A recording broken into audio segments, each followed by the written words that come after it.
খেলে ওইখানে, এখানে বসে টেলিভিশনের সামনে বইয়া বইয়া শিক্ষাইরা বুঝায়, আরে এদিক দিয়া এদিক দিয়া এদিক দিয়া, তোর বাপের মাথা নিয়ে বুঝাস। কি আশ্চর্য, মাতাল কি এরম মাতাল হয়নি? মোমেনের ভালোবাসা আল্লাহর জন্য, মোমেনের ভালোবাসা রাসূলুল্লাহর জন্য, মোমেনের ভালোবাসা কাবার জন্য, মোমেনের ভালোবাসা মদিনার জন্য। কোন ইমানদারের, কোন মুসলমানের সন্তান, কোন মুসলমানের যুবক যদি ঈমানওয়ালা হয় তাহলে সে ব্রাজিলকে পছন্দ করতে পারে না, আর্জেন্টিনাকে পছন্দ করতে পারে না, হৃদয়ে আর্জেন্টিনা হইতে পারে না, ব্রাজিল হইতে পারে না। আর্জেন্টিনার খেলোয়াড় সব বেঈমান, ব্রাজিলের খেলোয়াড় সব বেঈমান, কাফের কাফের কাফের, ওগুলা বেঈমান। হৃদয়ে আর্জেন্টিনা না, হৃদয়ে ব্রাজিল না। যে বলবে তোর ঈমানের সমস্যা, তোর মুসলমানের মধ্যে সমস্যা, তুই মুসলমানের বাচ্চা, এটাতে সমস্যা তোর। ঈমানদার বেঈমানকে পছন্দ করতে পারে না। হৃদয়ে আল্লাহ, হৃদয়ে আর্জেন্টিনা না। হৃদয়ে কে বলেন? হৃদয়ে মদিনা, হৃদয়ে মুহাম্মদুর রাসূলুল্লাহ সাল্লাল্লাহু আলাইহি ওয়াসাল্লাম। হৃদয়ে আর্জেন্টিনা হবে কেন? আর্জেন্টিনার গেঞ্জি গায়ে দিবে কেন মুসলমানের বাচ্চা? তোর হায়া নাই, তোর লজ্জা নাই, তোর শরম নাই? তুই মুসলমানের বাচ্চা, তুই কার গেঞ্জি গায়ে দিলি? আর্জেন্টিনা কি আমার? আর্জেন্টিনা আমার বাপ? কথা বলেন না কেন? তাহলে কি আমার? কি বলেন? ব্রাজিল আমার কি? ওদেরকে গণার দরে গেড়া। এ সমস্ত দেশ বল দুইটা লাত্তানি ছাড়া আর কি কামে লাগছে পৃথিবীতে? কোনটা কোন তো? পৃথিবীর কোন কামে লাগছে ব্রাজিল? আর্জেন্টিনা পৃথিবীর কি উন্নয়ন করছে? আখেরাত ফরেতুন দুনিয়ার উন্নতি কি করছে এরা? তো কি সারাদিন বল লাগতা? আশ্চর্য, পাগল মাতাল, দিন নাই রাত নাই, লাফালাফি ফালাফালি, লাফাইতে আছে। এখান থেকে বসে খেলে ওইখানে, এখানে বসে টেলিভিশনের সামনে বইয়া বইয়া শিক্ষাইরা বুঝায়, আরে এদিক দিয়া এদিক দিয়া এদিক দিয়া, তোর বাপের মাথা নিয়ে বুঝাস। কি আশ্চর্য, মাতাল কি এরম মাতাল হয়নি? পাগলের, এই সমস্ত পাগলের বাতরান দেখে। আর এই বাতের সেল জোশ হয় কেন? আমি তো বুঝি ধরে, আমার বুঝে ধরে না হুজুর, কি তো ঘটনা কি? এখান থেকে শিক্ষারে হাই হাই হাই, স্ট্রোক করে মরে গেছে ছেলে। আমাদের বুড়িচং কুমিল্লা এক যুবক আর্জেন্টিনা হারিয়ে গেছে দেখে মারা গেছে। তো সব অনলাইনে আসছে না এটা? আহ, কি জন্য মরলি? আয় হাই যুবক, কি জন্য মরলি? বাপের বাড়ি থেকে শ্বশুর বাড়ি পর্যন্ত পতাকা টাঙ্গাইছে। ছাগল কি বাজারে ওড়ে? হ্যাঁ,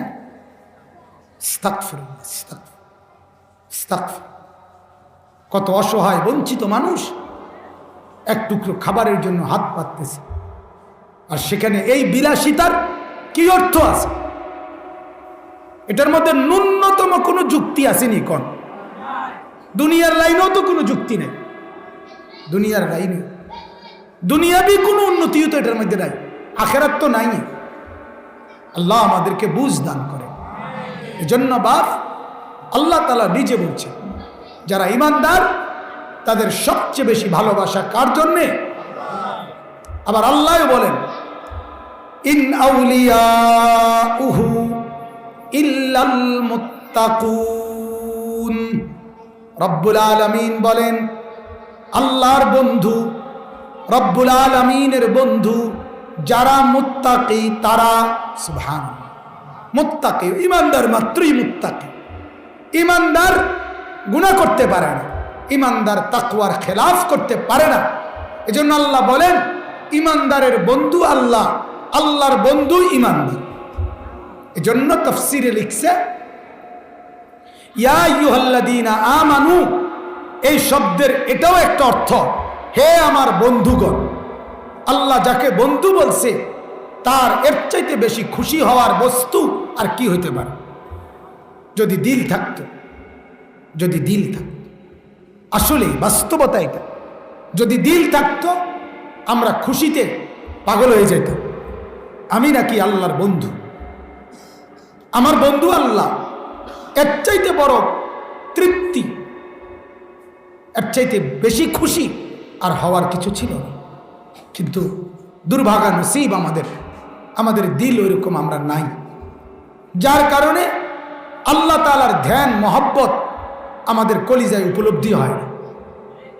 হাদিসের মধ্যে আছে এক সাহাবী হযরত উবাই ইবনে কাব রাদিয়াল্লাহু তাআলা আনহু, সাহাবীদের মধ্যে সবচেয়ে সুন্দর কোরআন পড়তেন, সাইয়্যিদুল কুররা উবাই ইবনে কাব, নবীজির সাহাবী, অসাধারণ সুন্দর কোরআন পড়তেন তিনি। একদিন নবীজি সাল্লাল্লাহু আলাইহি ওয়াসাল্লাম উনাকে, এই সাহাবীকে বললেন ডেকে যে তুমি আমাকে কোরআন পড়ে শোনাও। ওই সাহাবী আশ্চর্য হইয়া বলল, আকরাউ আলাইকা ওয়াল কোরআনু উনজিলা ইলাইক। ইয়া রাসূলুল্লাহ, কি বললেন? আমি পড়বো আপনার সামনে? আরে কোরআন তো আপনার উপরেই নাজিল হয়, আপনার থেকেই তো আমরা শুনি, আপনারে আমি শুনামু কি? নবীজি বললেন, উবাই, রব্বুল আলামিন জিবরিলকে পাঠিয়ে আমাকে বলছে তোমার নাম উল্লেখ করে যে তোমার কণ্ঠে আমি যেন কোরআন শুনি। হযরতে উবাই ইবনে কাব খুশিতে আনন্দে উনি বললেন, আওয়া সাম্মানি রব্বি। ইয়া রাসূলুল্লাহ, কি বললেন? আল্লাহ তাআলা আমার নাম নিছেন? নবীজি বললেন, না, তোমার নাম নিছেন। তিনি আবার বললেন, আওয়া সাম্মানি রব্বি। আরে ইয়া রাসূলুল্লাহ, কি বললেন এটা? আল্লাহ আমার নাম নিছেন? নবীজি বললেন, হ্যাঁ তোমার নাম। আবারও বলছেন, আওয়া সাম্মানি রব্বি। ও নবী, বলেন না ক্লিয়ার করে, আমার নাম নিছেন আল্লাহ? আহা, নবীজি বলেন, আরে বললাম তো তোমার নাম নিছে। ফাবাকা, হাদিসের শব্দ, সাহাবী তখন অঝরে কাঁদতে শুরু করছে, কাঁদতে কাঁদতে বলতেছে, ইয়া রাসূলুল্লাহ, এই গোলামের এর চাইতে বড় পাওয়ার কি হইতে পারে যে আমার মনিব আমার নাম দিয়েছে?